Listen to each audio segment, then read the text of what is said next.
Goeienaand broers en susters, baie welkom ook by vanaand se aanddiens waar ons saam as gelowiges hier is om die Here se naam groot te maak en hom te verheerlik vir soveel genade wat hy vir ons gee. Daar's net een afkondiging van die kerkraad se kant af en dit is dat Dominee Jaco Linde van Gereformeerde Kerk Witrifuur die beroep na Gereformeerde Kerk Bellville-Oos aanvaar het. So ons is die Here dankbaar daarvoor. Maar ons vra tog dat die gemeente steeds vir hom en sy vrou se naam Susan sal bid. Dis 'n besondere moeilike tyd om so van jou broers en susters in die geloof met wie jy 'n diep geloofspad gestap het, afskeid te neem.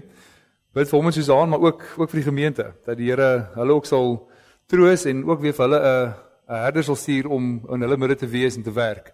So ons is dankbaar teenoor die Here. Ons vra nog steeds voorbereiding vir Dominee Jaco en Susan, as ook vir Gereformeerde Kerk Witrifuur. So die besonderhede of die nadere reëling sal wel later eers getref word oor hoe en wanneer die bevestiging dan sal plaasvind volgende jaar, heel moontlik kan eers. Terwyl ons net so sit, kom ons sing vooraf saam Psalm 84, ons gaan daarvan saam sing vers 1 en vers 3. Die wonderlike woorde, welsalig of uitermate gelukkig is die mensekind wat al sy sterkte in die Here mag vind. Psalm 84 vers 1 en vers 3.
Geliefdes, ons hulp is in die naam van die Here, wat die hemel en die aarde gemaak het, en wat getrou bly tot in alle ewigheid.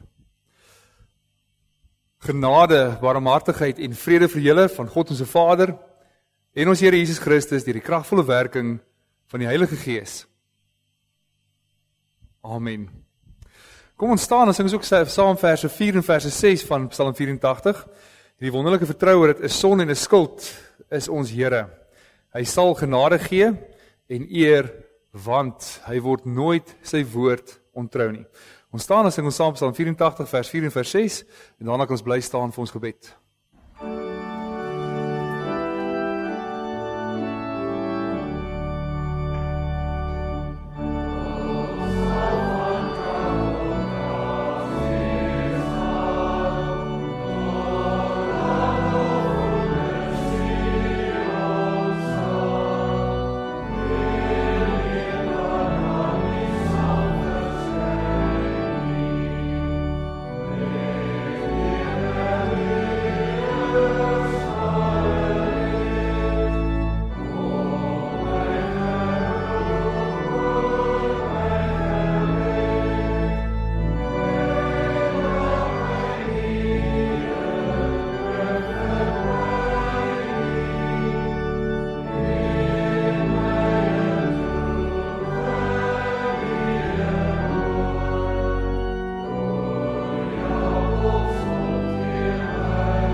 Ons hemelse Vader, dis met hartevol dankbaarheid dat ons as gelowiges en as verloste mense hier saam is.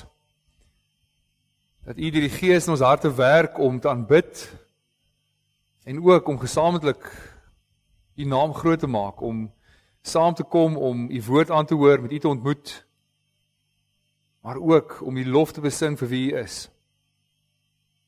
Dat U is die skepper van alle dinge, dat U is die een wat alles gemaak het uit niks. Dat U grootheid ver bo enige menslike gedagte gaan.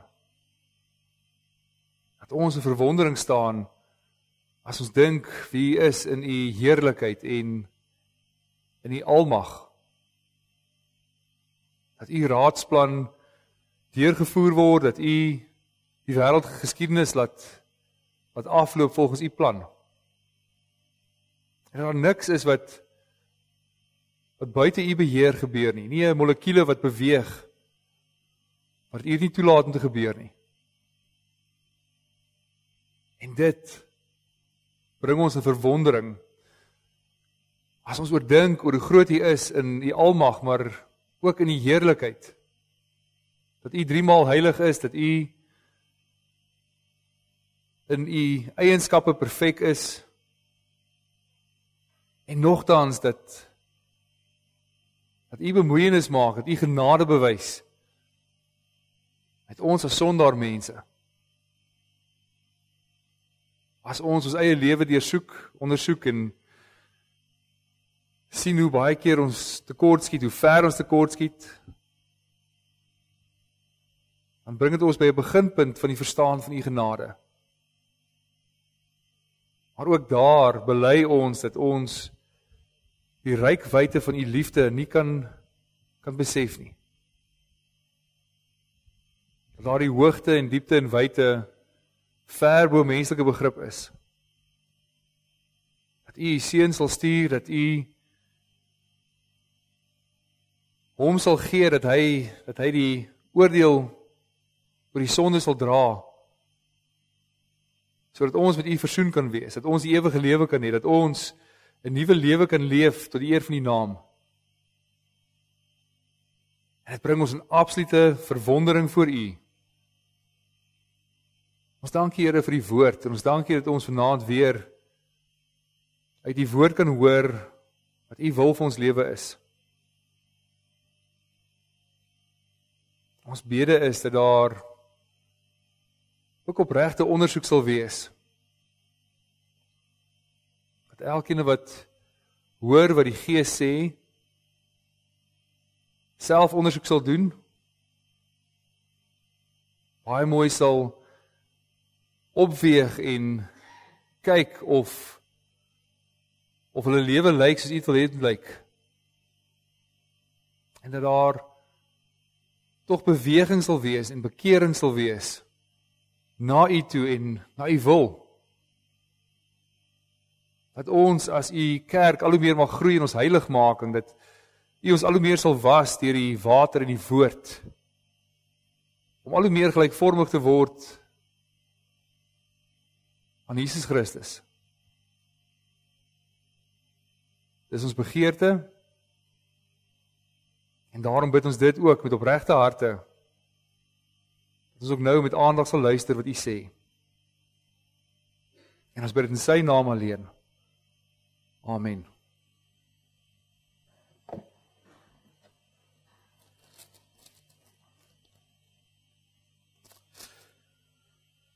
Ons luister saam na die woord van die Here uit 2 Korintiërs 6. Ons gaan daarvan saam lees, vers 1 tot en met vers 13.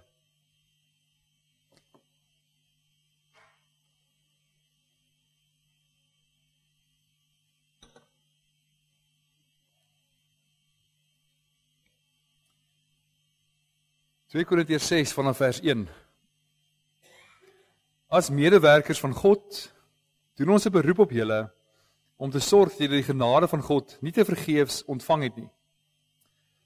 Hy sê, op die regte tyd het ek jou gebede verhoor, en op die dag van redding het ek jou gehelp. Kyk, nou is dit die regte tyd, nou is dit die dag van redding. Ons wil nie hê dat daar met ons bediening fout gevind word nie, daarom gee ons ook niemand aanleiding tot aanstoot nie. Maar in alles, laat ons ken as dienaars van God. Dit doen ons met baie geduld en verdrukking, ontbering en nood. Ons is geslaan, in die tronk gegooi en het in oproere beland. Ons het swaar gewerk, nagte sonder slaap deurgemaak en honger gely. Ons het onberispelik opgetree met begrip, met verdraagsaamheid en vriendelikheid. Dit alles het ons gedoen deur die Heilige Gees, deur opregte liefde, deur die woord van die waarheid en deur die krag van God. Ons wapen vir aanval en verdediging is om die wil van God te doen. Ons ontvang eer en oneer, ons word beledig en geprys, ons word behandel as verleiers en tog is ons betroubaar, as onbekendes en tog is ons goed bekend, as sterwendes en, soos julle sien, ons lewe as gestraf, maar ons is nie doodgemaak nie, as bedroefdes, en tog is ons altyd opgeruimd, as armes, maar ons maak baie ander ryk, as mense wat niks het nie, en tog besit ons alles. Ons het openhartig met julle gepraat, Korintiërs. Ons harte is vir julle wyd oop. Ons het nie ons harte vir julle gesluit nie, julle het julle harte vir ons gesluit. Kyk, ek praat met julle as my kinders. Doen aan ons wat ons aan julle gedoen het. Maak julle harte ook wyd oop. Tot sover.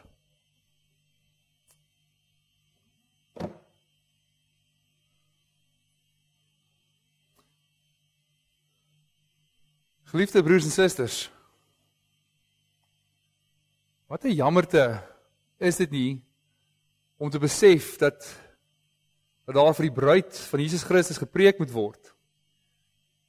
Dat die Gees vir gelowiges moet sê om God met hulle hele harte lief te hê nie.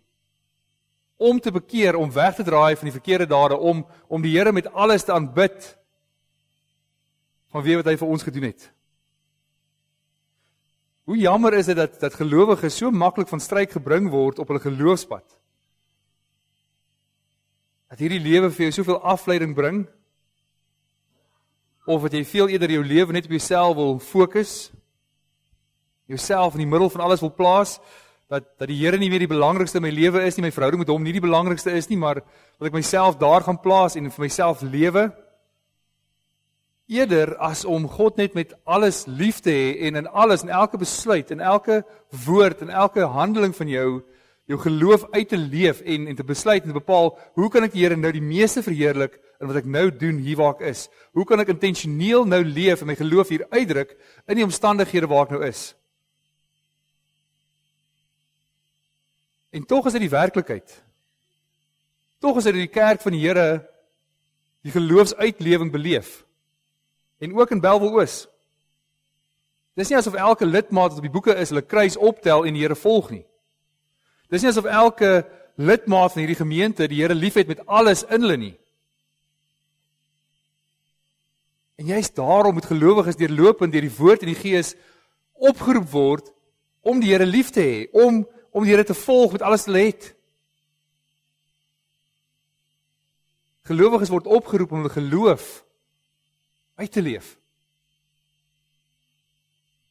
En tog is die wonderlike van die werk van die Here dat hy in genade met ons werk. Dat hy deurlopend sy kerk ook oproep tot daardie gehoorsaamheid, oproep tot 'n lewe van geloof wat uitgeleef word waar jy is. Gehoorsaamheid aan hom. Dat hy sy kerk die hele tyd beweeg deur sy Gees en sy woord na 'n lewe waar hulle die Here verheerlik in hoe hulle leef. Dit sal vir ons goed wees om op hierdie punt net weer Paulus se argument in hierdie brief op te tel.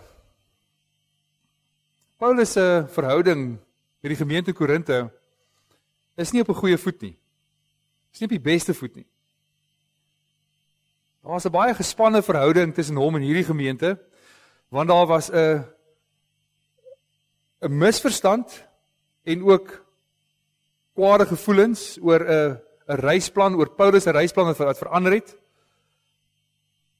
Paulus het baie streng opgetree teenoor die gemeente oor hoe hulle leef.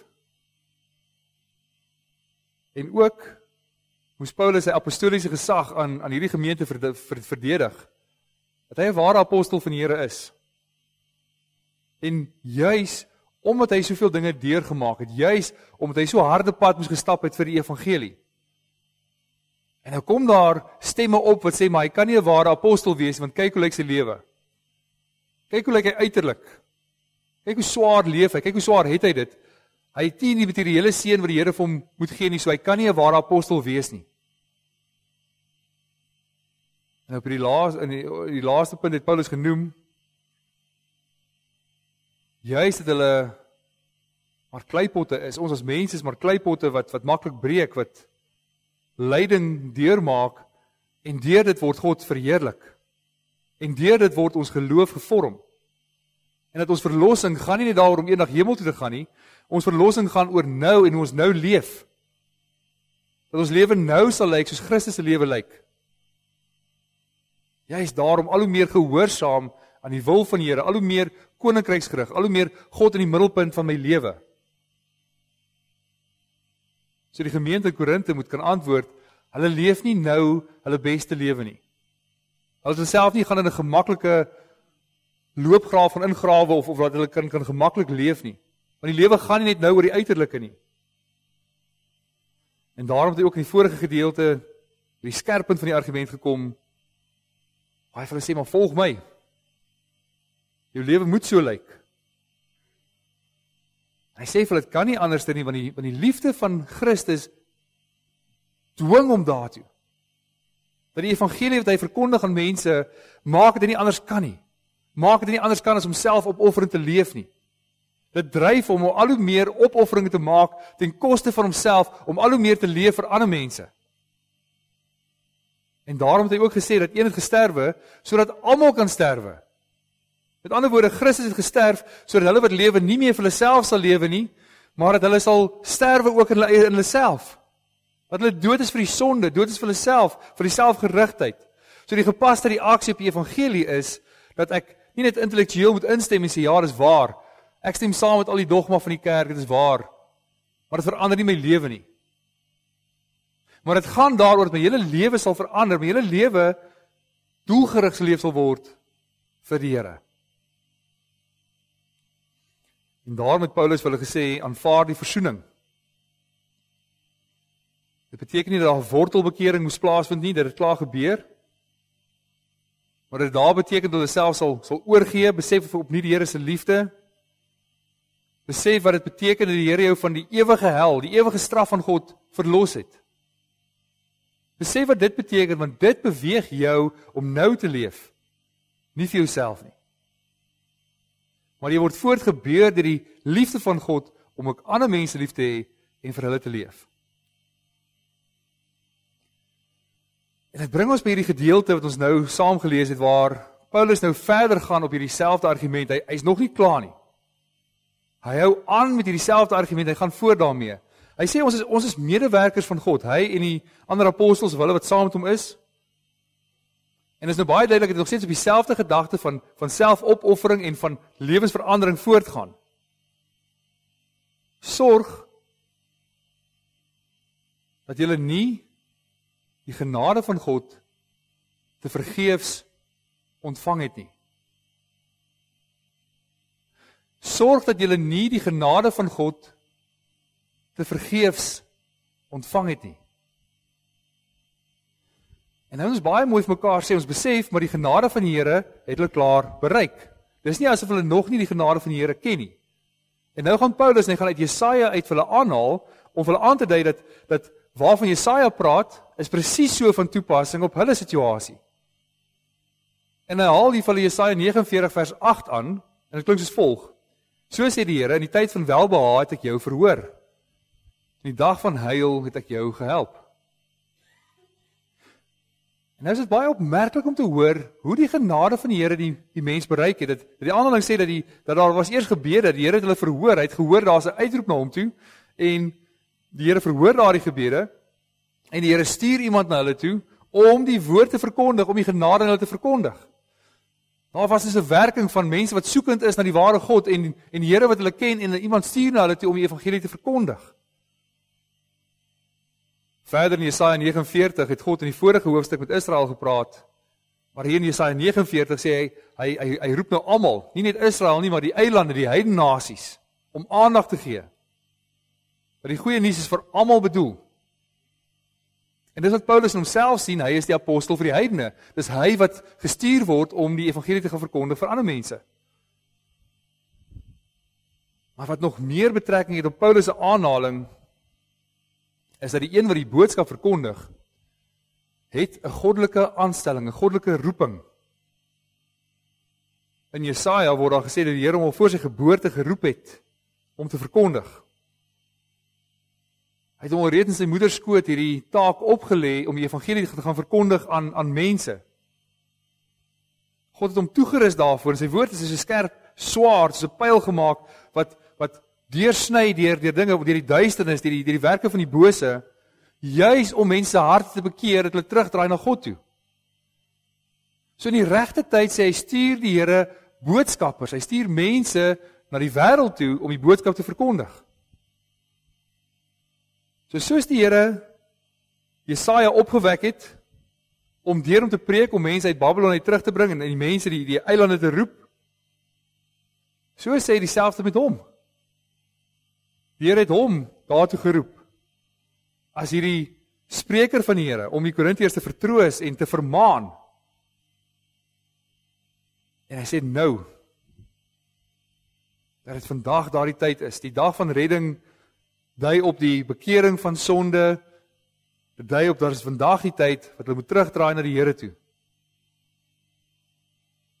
So Paulus erken baie duidelik hoe die werking van die Here nie verskil in die Ou Testament as in die Nuwe Testament. In beide testamente werk die Here deur mense te stuur na ander toe om hulle op te roep tot bekering.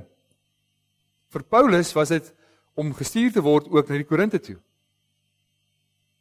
En juist daarom sê hy vir hulle, sorg dat julle nie die genade van God te vergeefs ontvang het nie.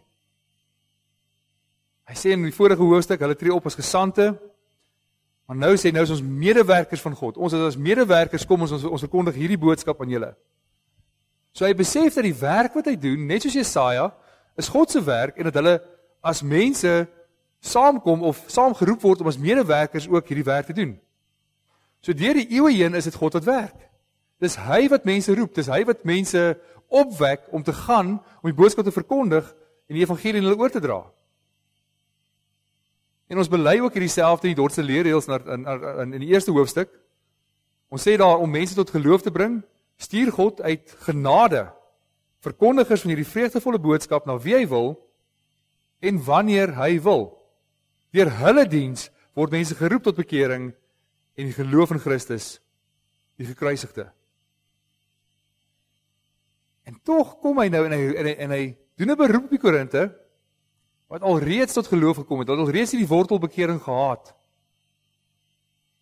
En hoor baie mooi hoe hy die genade van die Here aan hulle oordra. Hy verkondig weer die woord van die Here. Op dieselfde manier wat die Hebreërskrywer Psalm 95 aanhaal deur te sê die Heilige Gees sê dit vir julle, haal hy dit op Psalm 49 aan en hy sê, so sê God.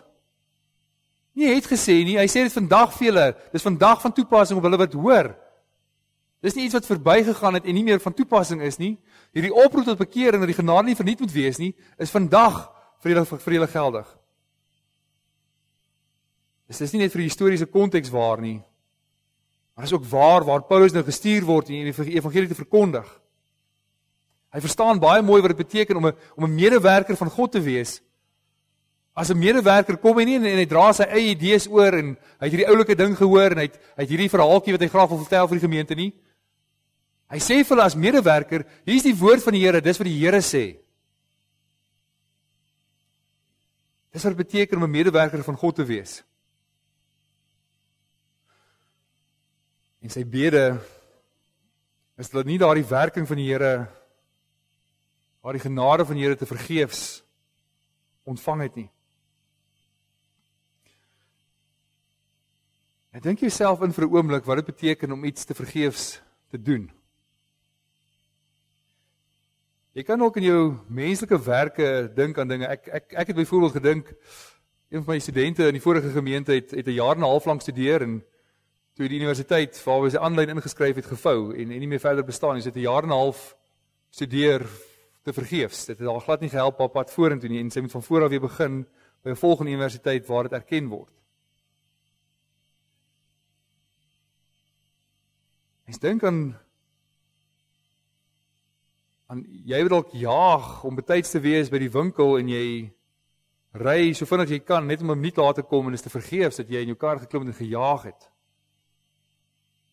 Al daardie moeite is te vergeefs. Dis eintlik half gemors. Dit voel asof dit absoluut gemors is net. So nou kom die vraag, wat beteken dit dat die Here se genade nie te vergeefs deur die gemeente ontvang is nie? Want om genade te ontvang is 'n geskenk. Dis die goedheid wat die Here vir jou gee en hoe kan dit te vergeefs wees? En nou weet ons in die eerste plek dat die genade van die Here aan baie mense verkondig word. Dat die evangelie nie net aan hulle verkondig word wat waarlik tot geloof kom en uitverkies is nie, dit word aan baie mense verkondig en baie mense hoor dit en hulle verwerp dit. Die genade kom tot hulle, maar hulle verwerp daardie genade. Hulle laat of die druk van die lewe of die gemak van die lewe daai genade net af te maak, om dood te druk om hulle eie lewe te leef. Maar ons weet dat op daardie goeie grond waar die saad val, daar ontvang mense die genade. En hier is die verdere punt van daardie gelykenis wat die Here vertel en sê daardie saad kom en dit lewer vrug. Dit lewer 30voudig, 60voudig en anders selfs 100voudige vrug. So daar's mense wat bekeer by die aanhoor van die evangelie en hulle moet vrug dra.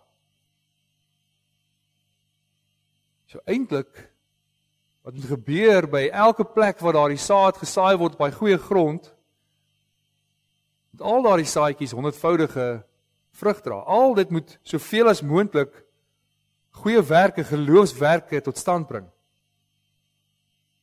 Maar almal doen dit nie.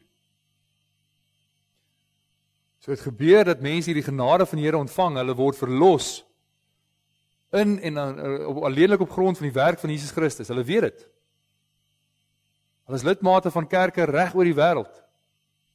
Hulle hoor dit, hulle besef dit. Maar hulle doen absoluut niks daarmee nie.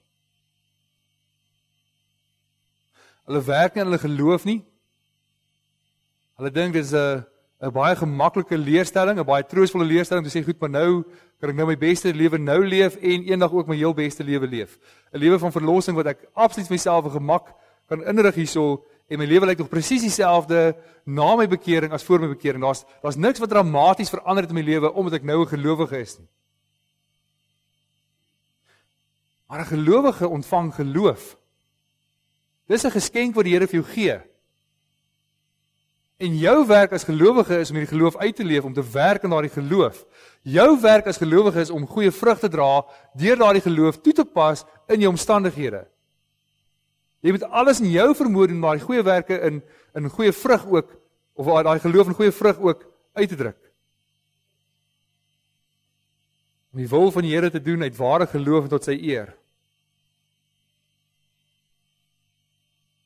So om 'n gelowige te wees, vra nie net vir jou 'n lewe van gemak nie. Om 'n gelowige te wees, vra die Here vir jou baie keer om jou kruis op te tel. Vra die Here vir jou om jou liggaam as 'n offer te gee. En dis nie altyd net dinge wat gemaklik of lekker is nie. Baie keer is dit. Ek dink baie keer is dit nie so moeilik om 'n gelowige te wees nie, maar baie keer vra die Here van jou moeilike dinge. 'n Lewe waar jy opofferinge maak, juis omdat jy jou geloof uitleef in omstandighede. En nou in Paulus se tyd kom hierdie sogenaamde superapostels en hulle kyk neer op hom en sê, maar kyk hoe lyk sy lewe. Hy kan nie 'n ware apostel wees nie, maar kyk hoe swaar leef hy. Kyk hoe moeilik het hy dit. Hierdie superapostel verkondig eintlik hierdie voorspoedsteologie sê maar die seën van die Here gaan tog net neerslag vind in jou materiële welvaart. Jy gaan dit net goed en maklik en lekker hê as gelowige en baie gemaklik hier wees. Paulus kan nie 'n ware apostel wees nie. So bekeer en dan sal niks meer slegs in jou lewe gebeur nie. Bekeer en leef gemaklik. Jy het 'n verlosser, jy het nie 'n koning nodig nie. En juist daarom begin Paulus weer deur hierdie verdrukking te beskryf wat hulle deurmaak vir die evangelie. Hy het al reeds in hoofstuk 4 gesê dat hulle verdruk word. Hulle is oor raad verleë, hulle word vervolg, hulle is op die grond neergegooi. Maar hy kan nie hierdie punt genoeg beklemtoon vir die gemeente nie. En juist daarom gaan hy voort om te beskryf wat hulle alles moet deurmaak as gevolg van die genade in sy lewe.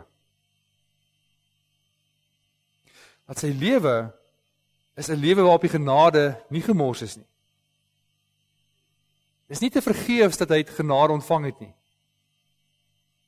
Dat die genade wat hy van die Here ontvang het, wys in sy toewyding vir die koninkryk en die goeie vrug wat hy dra. En nou lys hy 9 ontberinge of swaar kry wat hy in 3 stelle van 3 groepeer, wat onder 3 kategorieë geplaas kan word. Hulle het algemene lyding beleef, hulle het lyding beleef as gevolg van mense wat deur mense op hulle toegepas is, en hulle het lyding beleef as gevolg van hulle self en selfdissipline. So jy sien, in die eerste groep het hulle, in die eerste kategorie het hulle verdrukking beleef, of ontberinge of rampe beleef, en benoudhede en angs en nood. En is alles dinge wat deur die hand van die Here oor hulle pad gekom het, waar mense nie noodwendige invloed gehad het nie. Ons weet dat hy storms op die see gehad, hy skipbreek gelei het, maar swaar tye wat hy beleef het. Maar jy weet dit is juis omdat hy 'n medewerker van God is te deurmaak, dat hy die evangelie aan mense moet verkondig. Maar hy weet dat die Here in sy alwysheid ook ander dinge op sy pad bring, sodat sy geloof getoets kan word en sodat hy vir mense kan sê, maar volg julle my voorbeeld. In die volgende kategorie van 3 is waar hy die voorwerp van mishandeling is in die hand van ander mense. Hy sê hy was geslaan, in die tronk gegooi en daar was oproere gewees. Daar is dus baie mishandeling in die hand van mense omdat hulle vir die Here leef. Nou hoor ons aan die einde van hierdie brief, sê hy 5 maal het ek van die Jode die gebruikelike straf van 39 houe gekry. 3 maal het ek lyfstraf gekry. 1 maal is ek met klippe gegooi. Ons sien dus, omdat hy die evangelie verkondig, watter moeilikhede het hy in die hand van ander mense gelei. En in die laaste kategorie sê hy van 3, gaan oor sy toewyding vir die bediening in die evangelie en die koninkryk. En sê hulle het harde werk gedoen. En hierdie woord dui daarop iets wat tot uitputting lei. Dis nie net harde werk in die sin van die woord, is nou vinnig en klaar nie, maar dat jy eintlik al heeltemal uitgeput word, so hard werk jy. Ons hoor in 1 Tessalonisense 2, wat Paulus sê, hy het dag en nag gewerk om homself te onderhou. En hy sê ook, daar slapelose nagte gewees, en kan dit ook verklaar. En hy het moontlik nagte gebruik om te werk, en miskien om ander te leer. Jy sodat in die dag kan werk, en die aand mense kan leer. Of hy was ook slapeloos gewees as gevolg van die gemeentes, van die kommer oor hulle. Hulle het honger gelei, en die woord honger kan ook op ander plekke vertaal word as vas. Ander woorde, dat op sekere tye versuim het om te eet, om dalk tyd toe te wy aan evangelisering of aan te vas, om homself toe te wy aan gebed. Hy wys dus al die moeilikhede wat sy lewe as gelowige deurgemaak het om die evangelie te kan verkondig. Hy wys dus hoe die genade van die Here sy lewe heeltemal omgekeer het. Sy hele lewe totaal nou omgekeer deur die Here. Dat die genade van die Here is nie te vergeefs in sy lewe nie. Dat die genade van die Here moet jou lewe radikaal verander. En nou is nie asof Paulus hierdie gemeente probeer opsweep, dat hy uit eie krag moet kom, of dat hy sê kom uit sy eie krag uit nie. En juist daarom sê hy vir hulle, maar dis die genade van die Here, dis die krag van die Here, wat die Here in hom werk.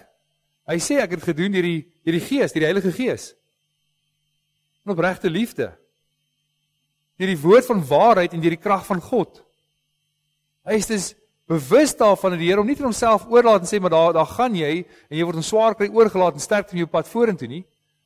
Maar die Heilige Gees is met hom, hy weet dit. Die krag wat hy het, besef hy, kom van die Here af, en daarom kan hy aangaan om die evangelie te verkondig. En die Gees lei hom die waarheid van die woord om te verkondig in liefde aan ander mense. Hy besef dus hierdie teenwoordigheid van die Here, te midde van die swaarkry, te midde van homself, wat homself toewy vir die Here. En hy is daarom sê hy ook die wyse waarop het gedoen het, hulle ingesteldheid. En jy kan jouself indink dat as jy al hierdie swaarkry moet beleef in die lewe, dat dit jou eintlik half 'n bitter mens sal maak. Jy sal sê, maar as dit die opoffering is wat ek vir die evangelie of vir die koninkryk moet doen, dan los dit. Ek los dit eerder. Dis nie vir my die moeite werd nie. Mens kan dink dat jy 'n bitter mens sal wees of die apostel of 'n ander dienaar van die Here wat soveel swaar kry beleef, jou eintlik veronreg sal laat voel. Sê maar die wêreld skuld jou verlore tyd of verlore energie of verlore feesmaaltye wat jy kon geniet het as jy vir jouself 'n gemaksone ingegrawe het. Jy kan al voel maar die wêreld skuld jou iets. Maar hy doen dit nie. Hy word nie mislik teenoor mense of opstandig teenoor die Here nie. Trouwens, as gevolg van die krag van die Here, as gevolg van die Heilige Gees in hom woon, sê hy hoe hulle geleef het. Hy sê hulle het onberispelik opgetree met begrip, verdraagsaamheid en vriendelikheid. So hierdie verdraagsaamheid of geduld en vriendelikheid dui op die reaktief, hulle het geduldig gewees met mense as mense teenoor hulle lelik was of vriendelik, proaktief. Ongeag hoe die mense teenoor hulle opgetree het. Hy slaan nie terug in woede wanneer hy aangeval word nie. Met vriendelikheid het hy die evangelie aan mense verkondig. Maar as die Heilige Gees wat die liefde, die vrug van die Gees in hom wek, en die krag van God wat hom staande hou om hierdie werk te kan doen. Met die belofte van die Heilige Gees wat die Here gee, sê hy sal met julle wees, het hy beleef en daarom het hy aangehou om die evangelie te verkondig. Want hierdie opregte liefde wat hy het, weet hy kom van die Gees af. Dis 'n vrug van die Gees. Hy skryf dit ook later vir 'n ander gemeente. In ander woorde, dis nie 'n voorgee liefde nie dat jy nou maak asof jy vriendelik is met mense nie. Maar gedring deur die genade van God en die werking van die Gees, het hy met liefde in die mense opregte liefde benader. En hoor dan hoe kosbaar is die volgende woorde van Paulus. Hy praat van 'n lewe wat deur God se genade heeltemal verander is. 'n Lewe wat geleef word volgens die wil van God. Hy sê dit is sy wapen, links en regs, om die wil van God te doen. Nou baie verklaarders sê die linkerkant is die verdedigkant en die regterkant is die aanvalkant, dat dit eintlik daarop dui dat maak nie saak nie, geen vals getuienis kan teen hom ingebring word nie. Niemand kan hom aankla van iets nie, want op sy verdediging sê maar dis die wil van die Here wat ek uitleef en selfs met die aanval ook is dit 'n manier om die evangelie te verkondig. Om die wil van God uit te leef, om juist waar die getuienis uit te leef, om homself toe te wy aan hoe die Here wil hê. Om volledig volgens die wil van God te leef, beteken ook dan nie dat alles net goed sal gaan in jou lewe nie. Die gevolg is daar sal baie vreugdes wees in die koninkryk, maar daar is ook baie verdrukking in die wêreld. As jy met 'n wêreldse lens daarna gaan kyk, dan gaan dit eintlik lyk of dit 'n verlore stryd is, nie die moeite werd is nie. En Paulus sê dit ook, ons ontvang oneer. Ons word beledig. Ons word behandel as verleiers, as onbekendes, as sterwendes, as gestraf. Ons is nie doodgemaak nie, as bedroefdes, as armes, as mense wat niks het nie. Maar deur die geloof lyk die perspektief heeltemal anders. Vanuit die saligspreking wat die Here leer in Matteus 5, sien mense in die koms van die koninkryk juis ook die mooi daarvan. Ons ontvang ook eer. Ons word ook geprys. Ons is betroubaar.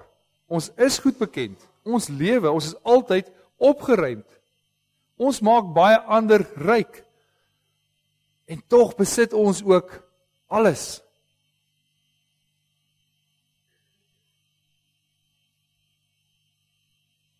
Na hierdie oproep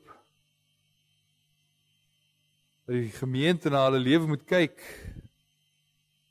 om juist te sien hoe hulle geloof moet uitleef, en hoe hulle ook alles net gee vir die koninkryk van God en hoe die genade van die Here nie op hulle gemors is nie, eindig hy met die woorde, maak julle harte wyd oop.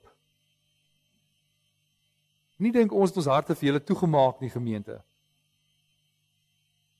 Maak julle harte vir ons oop. En moenie die genade van die Here op julle vermors word nie, dat dit vergeefs is nie. Dat julle nou vir julle verkeerde leraars bymekaar maak en 'n lewe van gemak vir julleself soek nie. Maar maak julle harte vir ons oop, besef, dis hoe dit moet lyk as julle die Here volg.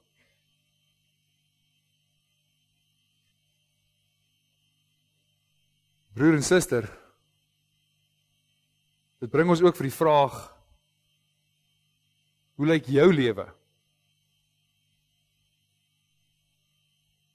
Ons wat hier sit, het die genade van die Here ontvang, maar is daar iets van dit te vergeefs in jou lewe, dat jou lewe nie regtig verander is deur die evangelie, nie regtig verander is dat ek enigiets sal opoffer vir die Here nie, dat ek leef met nou gemoedsrus, myself so gemaklik as moontlik dit maak nie, dat jy ook lewe soos die van die superapostels wat net vir jouself soveel materiële dinge wil bymekaar maak en niks vir die koninkryk wil opoffer nie. Dat jy dalk so min as moontlik vrug dra daar waar die Gees jou hart ontvanklik gemaak het, waar jy die genade van die Here ontvang het, waar die ewige saad in jou ingeplant is deur die Gees. En juist daarom sê God ook nou vir ons, doen die Here ook 'n beroep in ons lewe om te bekeer. Moenie dat die genade van die Here te vergeefs vir jou gegee is nie. Kyk na Paulus se lewe van opoffering, kyk na ons Here Jesus Christus se lewe wat hy geleef het, 'n lewe van vernedering. Kyk na die voorgangers in die gemeente se opoffering om in die koninkryk werksaam te wees. Sien raak die volharding, sien raak die vrug van die Gees waarmee dit gedoen word. Sodat dit nog steeds met soveel blydskap te midde van swaar kry en verdrukking gebeur. Ons word ook geroep om die koninkryk te werk. Ons word geroep om elke dag, elke oomblik ons geloof uit te druk in die omgewing waar ons is. Jy is daarom, moenie versuim nie. Gaan bid en vra vir die Here hoe jy met die genade kan werk wat die Here ook vir jou gegee het. Amen. Kom ons bid saam.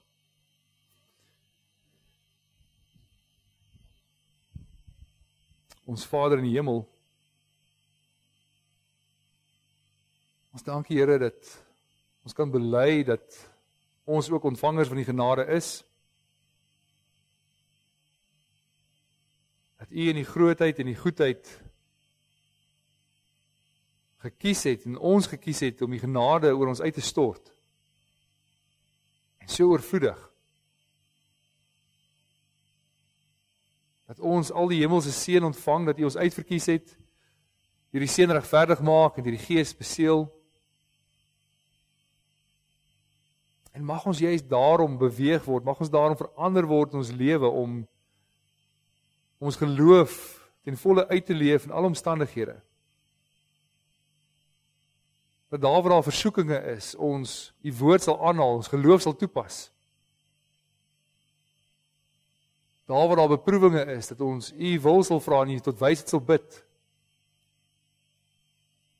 Daar waar ons lou raak, ons opnuut deur U aangespoor en deur U krag en die werk van die Gees sal ywerig werk en diensbaar wees in die koninkryk. Dat ons juis alles, die werklikheid, deur die bril van die geloof sal leef en sal sien en sal toepas. En U daardeur verheerlik. Maak ons tog ook gewillig daar waar dit baie moeilik is. Maak ons gewillig dat juis daar waar dit opofferinge vra, dat ons nie daar ons eie gemak eers sal plaas nie. Ons ook daar sal vra na U wil. En as dit U wil is om ook swaarkry te verduur, dat ons gehoorsaamheid agter U sal aanstap. Ons dank Here vir die woord, en ons dank U vir die Gees wat ook vanaand met ons praat. En ons bede is dat ons gehoorsaam sal wees ook daaraan. Ons dra tog ook vir Jaco en Susanna nie op. Ons dank die Here dat U hulle gelei het ook in die hele beroepingsproses en dat U ook in sy hart gewerk het. Dat U tussen die kerke beweeg en dat U ook ons gemeente begenadig is deur nog 'n bedienaar van die woord te stuur. Ons bede is dat U ook met Witrifuur gemeente sal wees, dat U ook weer vir hulle iemand sal stuur en ons bid ook dat daar waar die woord hier verkondig word, dat U tog ook harte sal omdraai. Dat ons ook hier voluit in die geloof sal leef tot die eer van U naam alleen. Amen.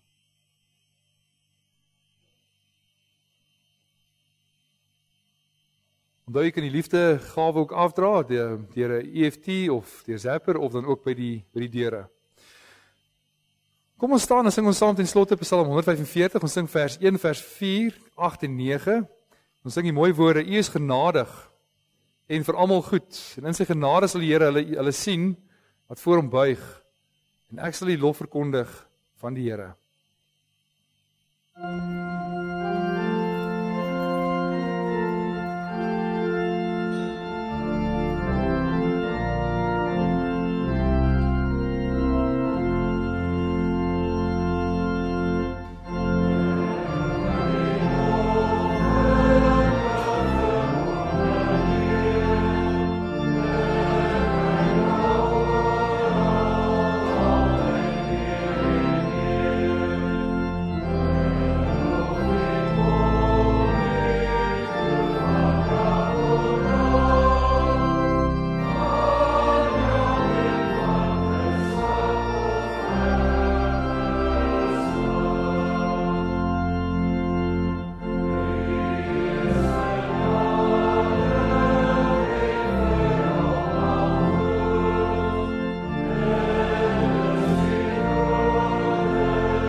Ontvang die seën van die Here.